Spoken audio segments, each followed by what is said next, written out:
Welcome to episode number 8 of the Flight Simulator Experience Show here on the Cessna 154 channel. This episode features 3 unique video segments, and the first segment is an Airbus A321 landing in Billings, Montana.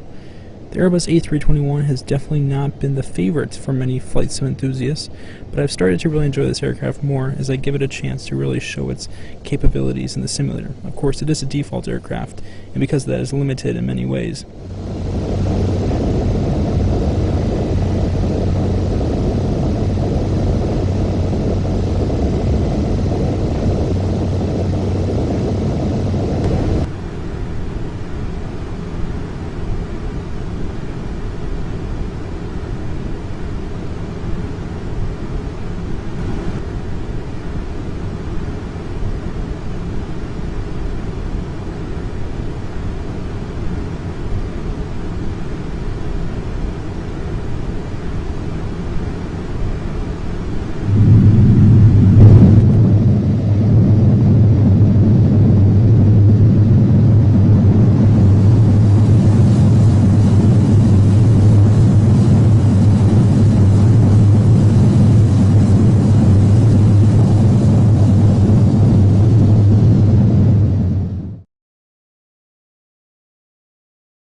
Next up for this episode is the second segment, which features the recently released B-52 from Captain Sim.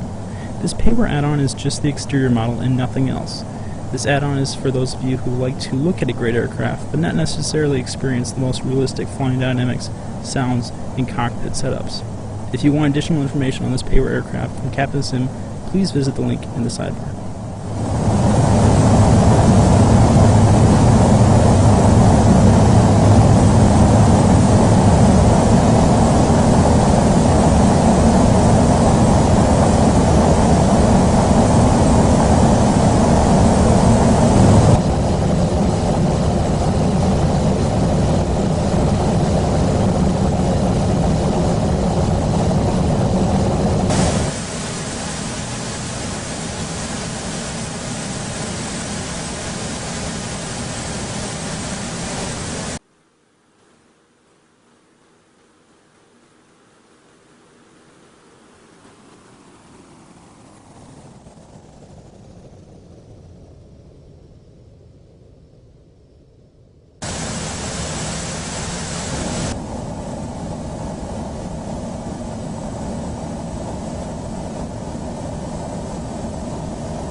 For the third and final segment of episode number 8, we will review a flying scenario. This scenario begins with an aircraft over the ocean en route to Key West, Florida.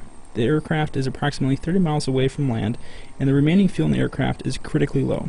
The pilot is unsure if the aircraft will be able to reach the airport without exhausting all the remaining fuel or crashing into the ocean. This segment will look at 3 options a pilot could do in this simulated situation.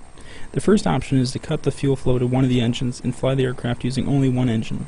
Now, the thought process behind this decision is that only one engine uses less fuel than 2 engines, and the aircraft is able to fly on one engine safely. Of course, the counter-argument is that the aircraft will have to use more power in that remaining engine to maintain level flight. What do you guys think? Inside the cockpit, we can see how the gauges are reflecting the current situation of the aircraft with only one engine running and the other engine cut. The second option for this low fuel situation is to keep both engines running and to maintain level flight. The idea is to not waste fuel by applying unnecessary power to the engines.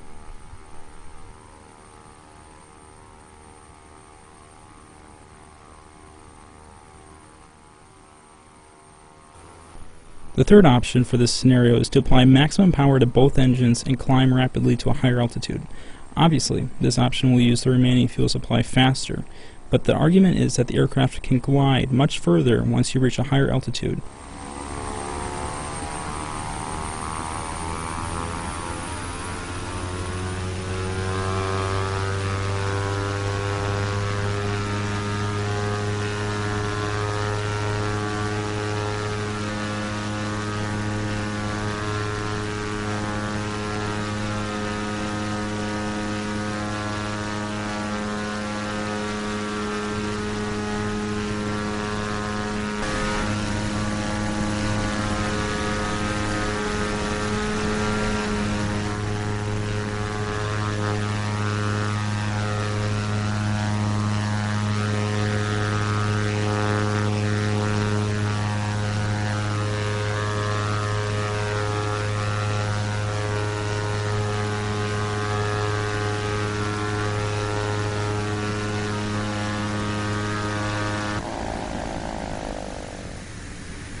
If you do ever end up in a situation where the aircraft is completely out of fuel and you have no options to glide the aircraft to a nearby landing facility or just any type of land, you'll of course have to ditch the aircraft in the water. Now the best way to do this is to slowly bring the aircraft down towards the water, and then once you do reach near the water, to glide the aircraft over the water surface for as long as possible. Bleed off all the extra airspeed that you can and raise the nose up slightly like you are landing on ground. Thanks for watching. I'll see you guys next time.